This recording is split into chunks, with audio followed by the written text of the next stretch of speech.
మోషే సీనాయి కొండ నుండి కిందకి దిగి వస్తున్నాడు.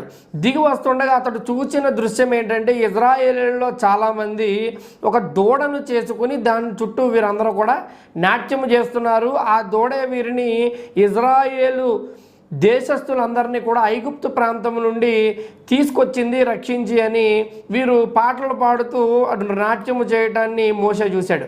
అది తట్టుకోలేక తన చేతిలో ఉన్న 2 పలకలను అతడు పగలగొట్టి ఎంతో అత్యాగ్రహముతో మోషే అన్న మాట ఏంటంటే, ఈరోజు యెహోవా పక్షమున నిలిచివారు ఎవరో నా వెనక్కి రండి అని పిలిచాడు. అలా పిలవగానే ఆ పిలుపును అందుకుని ఈ లేవి గోత్రీయులు మాత్రం వెంటనే మోషే వెనక్కి రావడం జరిగింది. అప్పుడు మోషే ఆజ్ఞాపించిన విషయం ఏమిటంటే, మీలో ప్రతి వాడు ఈ యొక్క పాలెమునకు ఈ వైపు నుండి ఆ వైపుకి వెళ్ళి ఎవరెవరైతే ఈ దుష్టకార్యమును చేశారో దీంట్లో పాలిభాగస్తులుగా ఉన్నారో వారందరినీ సంహరించమని